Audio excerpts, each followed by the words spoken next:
YouTube, I'm White Sushi. Due to popular demand for it, I've actually decided to do a Chaos 6 progression build video using just the free to play characters. In this video, I will be using the Initiate, but if you're running the Monk, you can kind of perform the same things that my Initiate can do because we're basically just using her Flame Auras as well as the fact that she can do a Chi Storm, which is the equivalent of a Monk Pulse Smash. But anyway, for the sake of this video, I've actually went ahead and farmed one game of Chaos 5. So I got some Chaos 5 relic drops and I will be showing you guys that in my build right here. So firstly, I'll be using a Squire Spike Blockade using Fortification and Shielding Guard. This is a Chaos 5 totem. Got really lucky and got a legendary drop, so that's nice. One interesting thing to know is that all the shards I'm about to show you guys is obtainable from Chaos 5 and below, so you guys don't have to worry. Next up, we have a Poison Dart Tower from the Huntress. For the PvT, we'll be using a Medallion, running Power Transfer as well as Explosive Poison, which is a Chaos 5 shard. If you guys have a legendary medallion, definitely throw onto there either daily strikes or defense rate based on how you like it. Last but not least, I have a orb for my flame aura.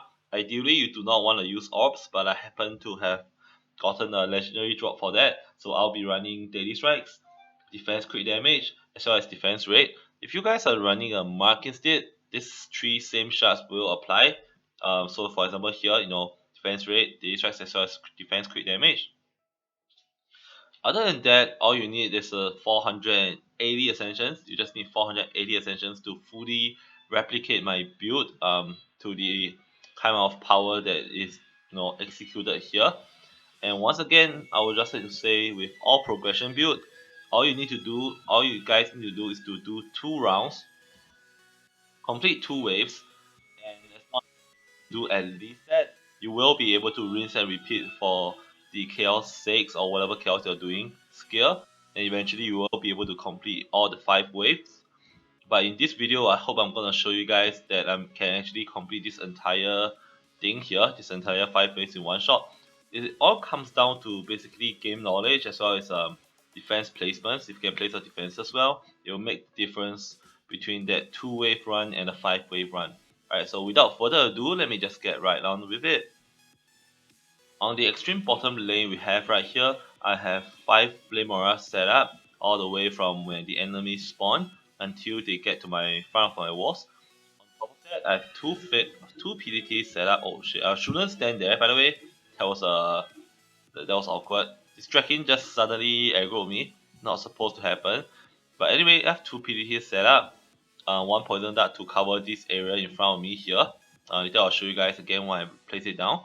And another poison dart that will cover the area all the way to the front of my walls. And these two PDTs will be the bulk of the damage for this lane, along with the flame auras. Alright, moving down to this lane over here, I have a poison dart tower set up right at the back of enemy lines and one right behind my walls here, so it covers the entire lane. And then I have 3 flame auras in the middle, just covering the entire lane as well to supplement damage. On the higher lane over here, I have a poison dart tower at this cave here, which will cover the most parts of the lane over here. As you guys can see, all the way up to this range. I'm not running daily strikes on it. If you guys are running daily strikes, you will be able to cover more of the lane. And then I have another poison dart on this weird looking thing here, platform, all the way until the front of my walls like this. It's gonna work. Right, so moving on to the last lane over here. Yeah, no, Lady Ox gonna do some damage. But as you guys can see, I didn't really do any damage to the enemies at all, so this is perfectly fine. If you guys are running this build, you guys will be able to achieve the same effects. Just make sure to roll for this map. But anyway, first wave, just gonna show you guys this lane over here after I grab my gems. One interesting thing to know for this map is that on the first wave you only get access to 1,000 defense units, so you will not be able to maximize most of your builds. So for this lane here, I have 2 walls set up right in front of the core. It's a bit dangerous, but it's fine, should work. And then I have three poison darts along the lane. So this PDT is gonna cover this area. As you guys can see here, all the way to the front.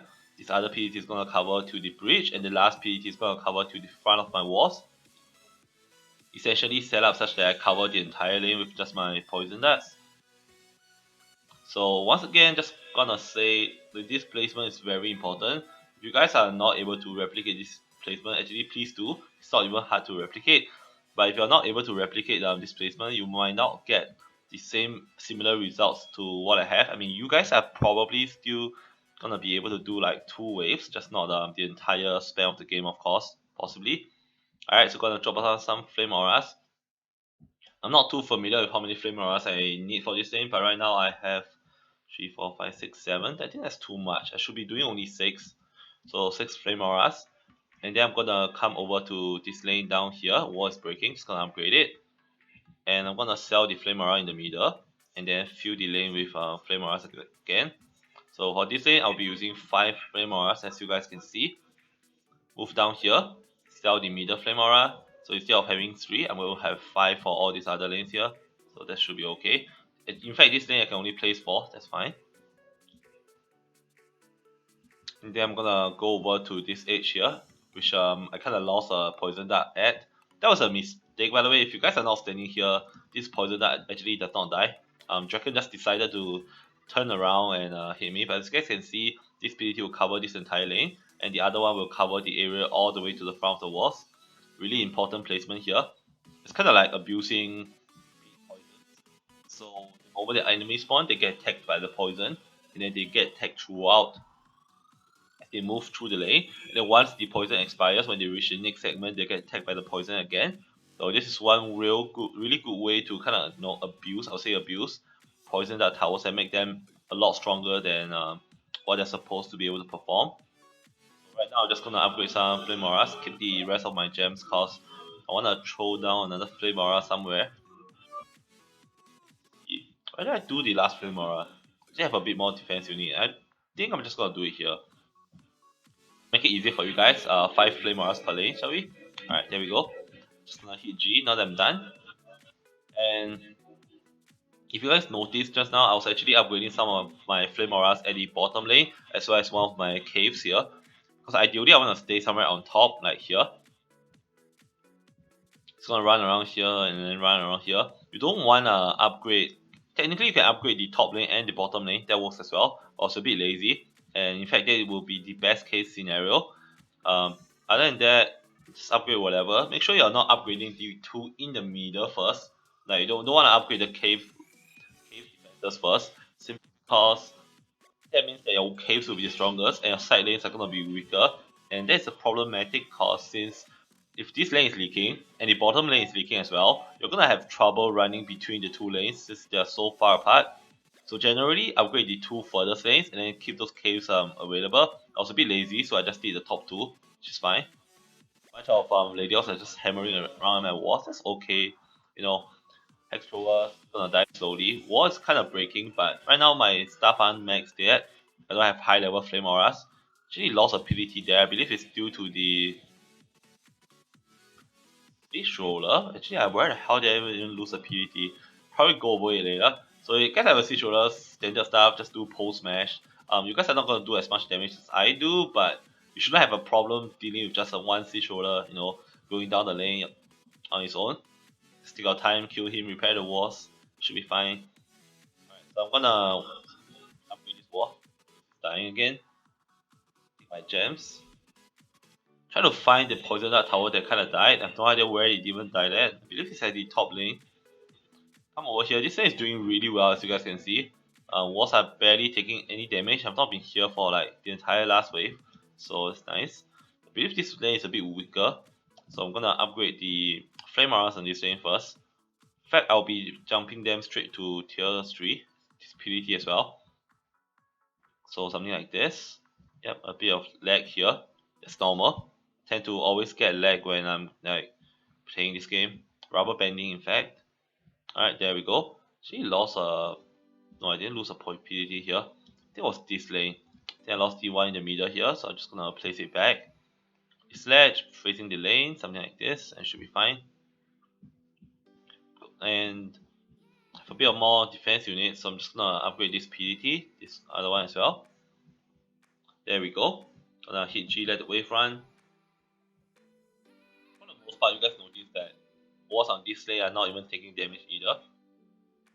So, you know, don't really need reflect beams simply because of how long the lanes are. You can kind of take your time with killing the extras as they go down the lane. I think I lost that again because I was standing here. I was literally talking to you guys and walking past this area, which is why it got sniped.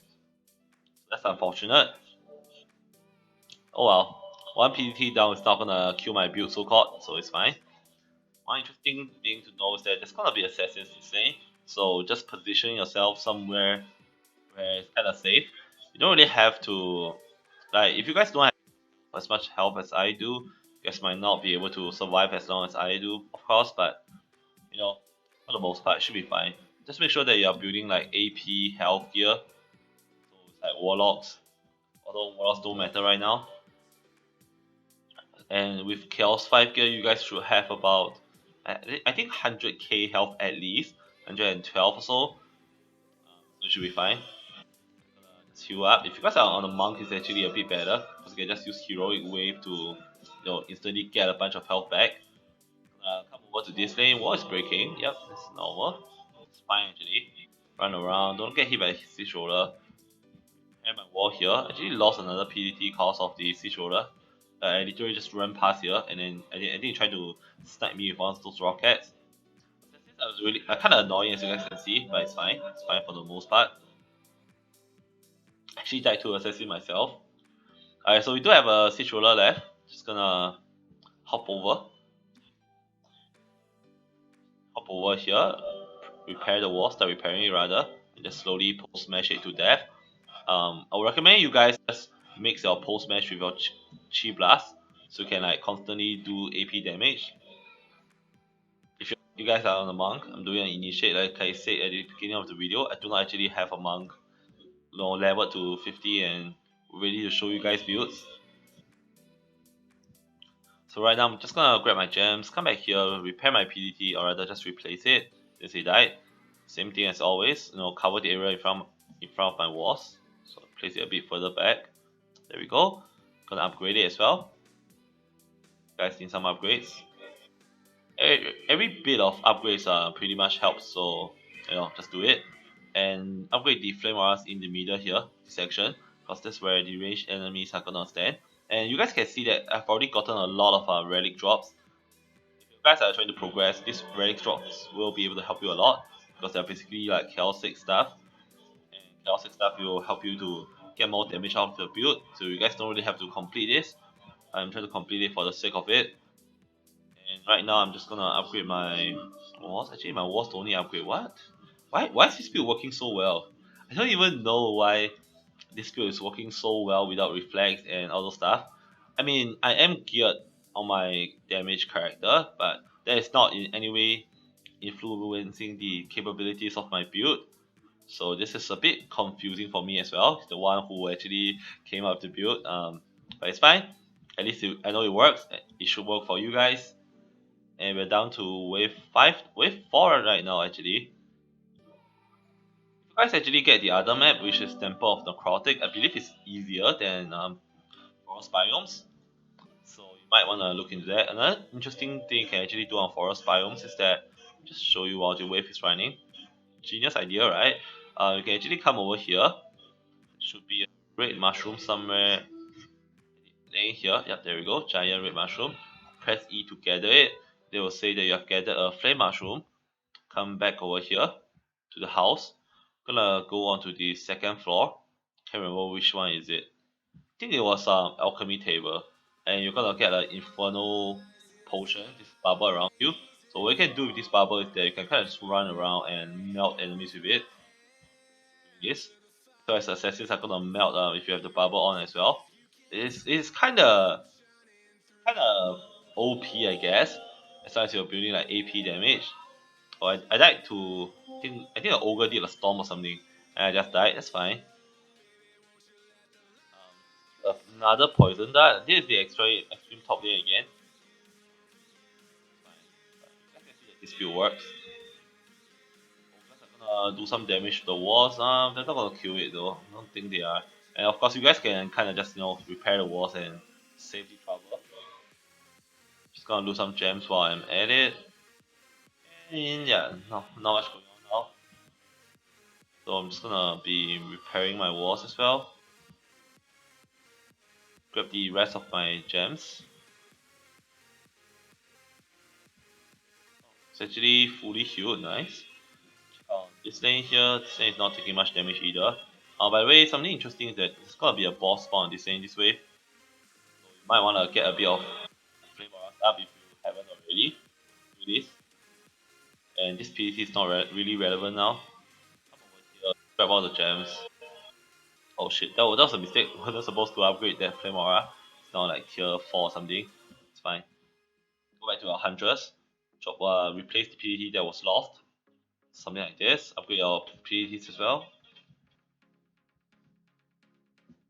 Alright. Most of the part I think should be fine. Not gonna lose. Gather the great mushroom again. Hit G. Don't really have to hit G first. You can kind of get the bubble first. But I'm trying to save time. Take the bubble here. I wonder if I can show you guys something. Just have the bubble on, and the assassins are gonna melt away really fast. Look at that, he died instantly. If you guys have not as much ability power, he will not die as fast. But that was almost a one shot. So if you guys have like half my ability power, it's gonna be like just gonna take an additional second to kill stuff. You can also just run into enemies and instantly melt them. So you guys can see here. Stand here, just destroy everything with by touching them. Not even attacking right now. Casually heal back up. This kind of works against bosses as well, which I'll show you in a bit. We have an ogre here, perfect. So I'm gonna just touch the ogre, jump away from the attacks. Oh, wait. Assassins. Ah, that's unfortunate. Trying to harass the ogre when assassin jumped me. It's fine. That's fine, guys. But anyway, we're down to the last wave. 9 enemies left. I don't think it's possible to lose at this point of time anymore. But anyway, hope you guys like the build video. Also, while you're at it, check out my all-in-one Google spreadsheet guide. That will be linked down in the description below. And oh my god, assassins, please. And check out my Twitch channel where I'll be streaming Dungeon Defenders 2 on weekdays only. And actually, this lose a wall is fine. It's gonna run around here. Oh, an assassin, don't be annoying. There we go. The bosses are dead. It's just 3 assassins right now running around. Just heal up, let my PDTs do some damage. There we go. They actually despawn. So there we have it. Free to play build with 3 characters. I was using Chaos 7 gear on my monk, but you guys understand that I didn't really do much damage with my monk. Or if you're playing a siege warrior, just take your time. If you guys are trying to survive from assassins, you don't really need to, cause most of this stuff on the map are self-sustainable. So once again, hope you guys enjoyed this video. Give me a like on this video if you guys if this helped you out. Subscribe to my YouTube channel, follow my Twitch channel, and catch me live Mondays to Fridays. I'll be doing like some KL7 viewer carries. Until next time, if you guys have any suggestions for the next video, link it down in the comment section, and I'll see you guys next time. Oh, wait.